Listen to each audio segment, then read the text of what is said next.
Hello PhDs and welcome to another Whiteboard Wednesday training video. I'm Isaiah Henkel with Cheeky Scientist, and today we're talking about 5 academic-minded salary negotiation fails. That means you want to avoid them, okay? What are these negotiation fails? They have to do with being a PhD and spending most of your life and career in academia.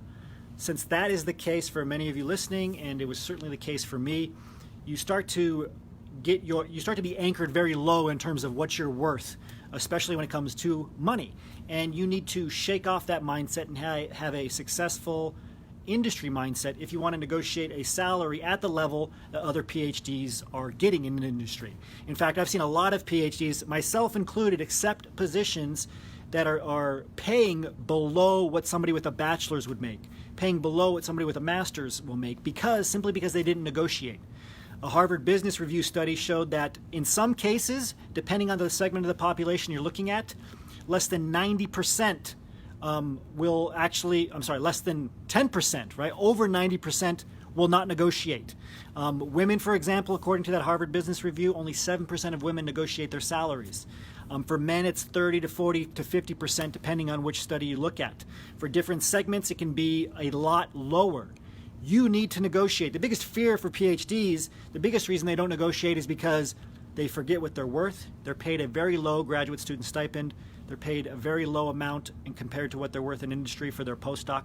So we need to help you shake off that mindset. There's 5 things you want to avoid in order to do this. Number 1, you have to avoid verbal yeses. Another reason PhDs accept salaries that are so low is because it's the most they've ever been offered. Right? If you are a graduate student and you're making $19,000 a year and somebody offers you $45,000, it looks like a lot of money and you're so excited. And if somebody says, an employer, and this is a negotiation tactic they'll use, they say, well, what if I offered you $45,000 right now? Would you take it? What would you say? You probably wouldn't know what to say because you haven't been trained in negotiation. And to do all that work to get a site visit for an interview, it's a long process. Some of you have never even had a site visit. And then to blow the negotiation, it's heartbreaking is what it is. You have to learn this stuff early. Okay? Do not commit verbally to anything from any employer. Make them give you a contract. Okay? Until they give you a written contract with an offer, they have all the power. They have all the leverage. You can't negotiate from a place of weakness like that. You can't.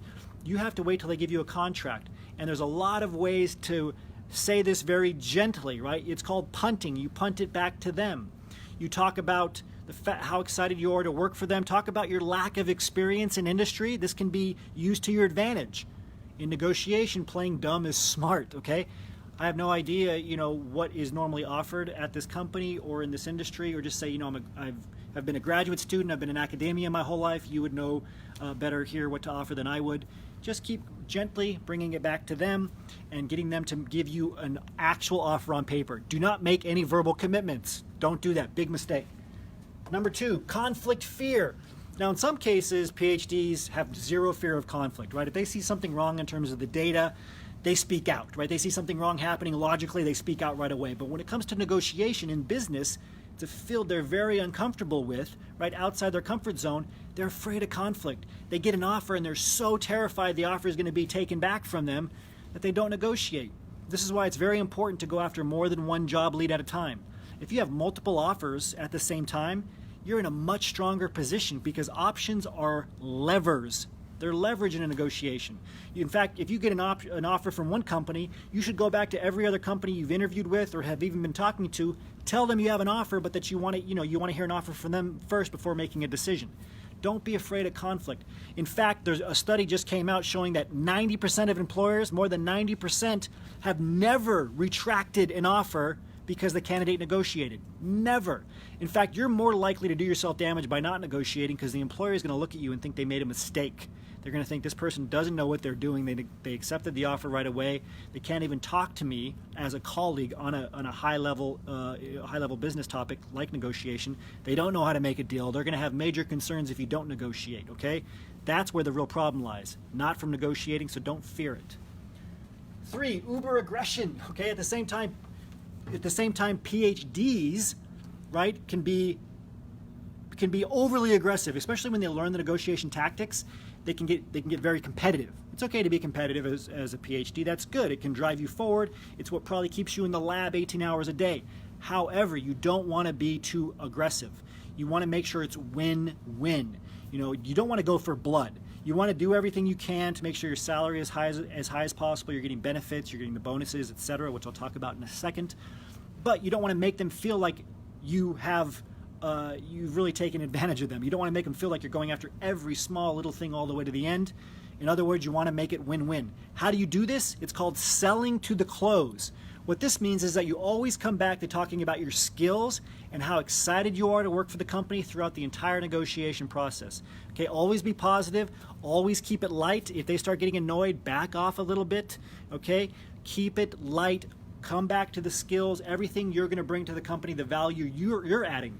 Don't just obsess on the value you want, because you'll come off as greedy.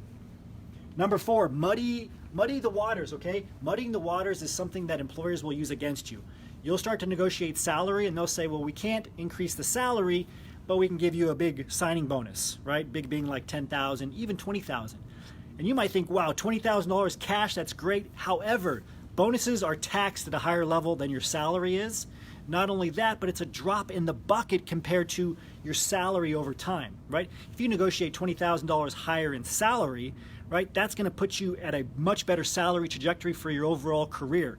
And studies have shown you're going to make at least $1 million more with just a $5,000 increase in salary over the lifetime of your career. By negotiating $5,000 more, you can make over $1 million lifetime in your career. It really adds up. Employers know this, which is why they'll try to, it's called muddying the waters, right? Mixing and matching different fields of the negotiation. You want to set aside everything but salary, do that first, and then move on to everything else. Last but not least, stopping early. A negotiation can be a very long process, and that works in your favor, because the more time and emotional energy that an employer has invested in you, the less likely they are to walk away from the negotiation, right? So you negotiate the big things first, like your salary, but then you got to go through all of the details of negotiating a signing bonus, okay? Negotiating stock options or equity. All of this stuff is always on the table, okay? Then you move from there to negotiating a car, corporate housing, relocation reimbursements, all the way down to the small things like you need 2 weeks off for your cousin's wedding. Okay, go through the entire process, negotiate for everything, but again, always sell to the close, bring it back to the value you're going to add to the company, the skills, showcase your enthusiasm. This will help you stop thinking like an academic. Don't make these mistakes. Review them again, watch the video again if you need to, and if you have questions, please ask them in a comment below this post. Until next time, remember your value as a PhD and start thinking and acting like a successful industry professional.